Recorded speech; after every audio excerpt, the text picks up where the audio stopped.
Well, hi, this is Jay Arthur, author of Lean Six Sigma Demystified, Lean Six Sigma for Hospitals, and the QI Macros. And it's February, love is in the air. Have you fallen in love with Lean and Six Sigma? Well, I don't know about you, but when I was young and dumb and single, I fell in love with some women that probably weren't right for me, right? And women would probably say they had to kiss a lot of frogs. And so, I think the same can be said is true of Lean and Six Sigma. Now, in 1990, I was working at US West, one of the baby bells, and we brought in TQM, which is the precursor of the Six Sigma world. And, we trained lots of teams and started lots of teams, hundreds of teams, and at the end of a year, only 3 out of 100 teams had actually succeeded at solving a problem. And the other 97 were mired down in this, that, or the other thing, and were really struggling and had decided to some degree that TQM didn't work. And I see the same pattern going on in Six Sigma. Half of Lean and Six Sigma efforts fail. Half fail. Right? Now, when I was at the phone company, they brought in some guy and he started, trying to do build a quality management system, and everybody was flow charting all of our terrible processes. And at the end of 5 years, they shut down the quality department. That's what happens if you can't deliver results, right? But in the meantime, I'd figured out how to save 20 million in postage, 16 million in adjustments, and the VP of Finance thought she wanted me to stay on and work for her. But I stepped off and started my own consulting company because I'd figured out how to solve these problems. So this is one of the things I keep seeing, is the rise and the fall of Six Sigma in organizations, right? The crescendo, it comes up, it comes down, it comes up, it comes down. I saw Michael George, who used to have the George Group, at a conference, and he said one company spent $4 million training black belts and green belts at their company and had no bottom line profit improvement. And he didn't know how that was possible. And I think it's really easy, right? It's just really easy. You can spend a lot of time moving the deck chairs around on the Titanic, but the Titanic is still going to hit the world, right? And so here's what I think. When Lean Six Sigma fails, we tend to blame leadership. They didn't get involved, or the employees, or whatever it was.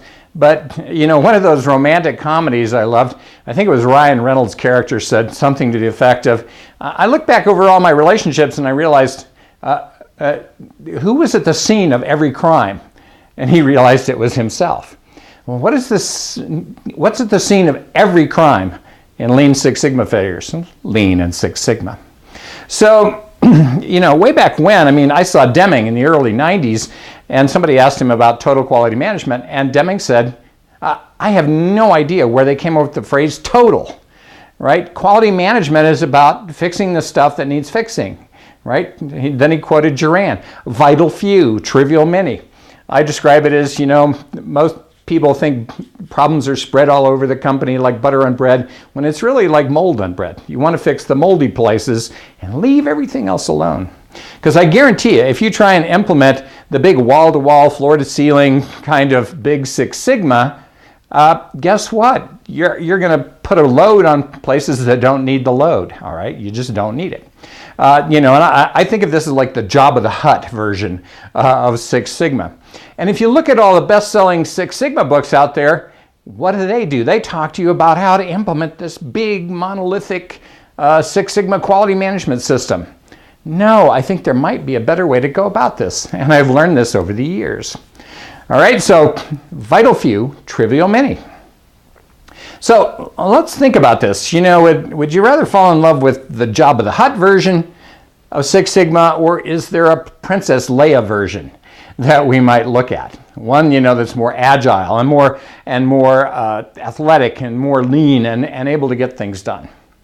So, most Six Sigma things, they succeed through commitment and tenacity.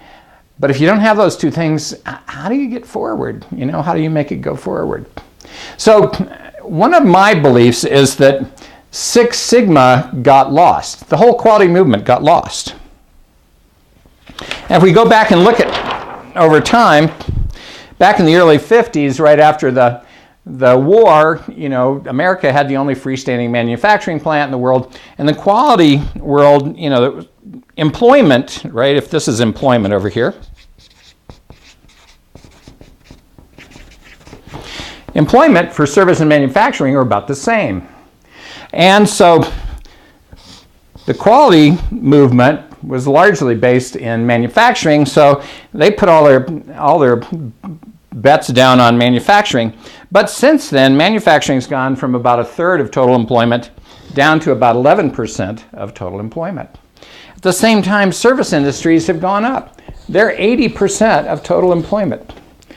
And so 11% here, and most of the people that work in manufacturing don't work on the factory floor where we could use everything that's in that bloated Lean Six Sigma body of knowledge, right? Design of experiments, no, right? All of these things that we teach, we teach people things they don't need to know to solve problems they don't have, and then wonder why they get confused. It's a form of overproduction, right? So I want you to think about the fact that maybe we've gone off track, and maybe it's time to start thinking about how do we simplify and streamline what we're doing. And that's what I've been doing for the last 20 plus years, is simplify, streamline. How do we get to results, right? Because that's all leadership cares about, results. Nobody wants Six Sigma. Don't even pretend anybody wants Six Sigma. All they want are the results they think they can get from Six Sigma.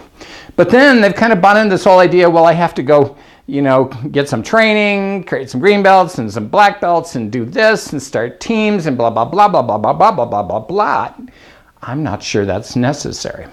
All right, so maybe what we need to do is fall in love with a more lean, more agile, more athletic version of Six Sigma. How do we take out the stuff you don't need to know so that we only teach you the stuff you do need to know? And that's going to require a little bit different kind of approach than what we've seen across the board. And you're going to have to give up some of those beliefs about the whole process. But then you have to ask yourself, well, do I want to fall in love with the Jabba the Hutt version? And if you're in manufacturing, I think that's okay, right? Because in manufacturing, you're going to need all that. But I think the rest of us could fall in love with a Princess Leia version. It's up to you.